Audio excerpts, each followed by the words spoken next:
السلام عليكم. رامز جلال ينتقم للنساء ويستضيف المذيعة ياسمين عز في رامز نيفر إند.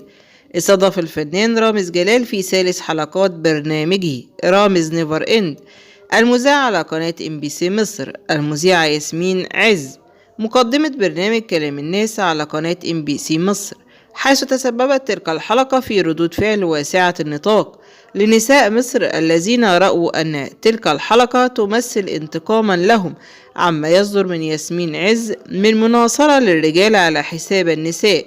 في بداية البرنامج ظهرت المذيعة ياسمين عز كضيفة للبرنامج في أحد مطاعم تركيا المعلقة، حيث تقوم فكرة البرنامج على استضافة أحد الضيوف، وفي أغلب الأحيان يكون من الوسط الفني، ويتم استضافته في أحد المطاعم التركية والذي أطلق عليه مطعم كاظم، ويتم تقديم وجبة له ثم يبدأ المقلب.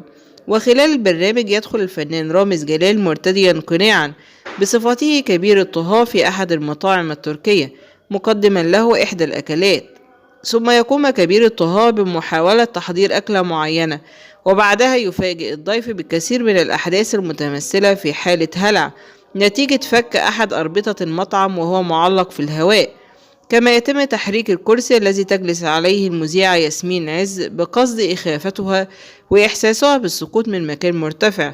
وعقب انتهاء المقلب فوجئت ياسمين عز بتصفيق حار من العاملين في المطعم والضيوف، وهم في الأساس ممثلين ضمن برنامج رامز نيفر إند المذاع على قناة MBC مصر خلال شهر رمضان.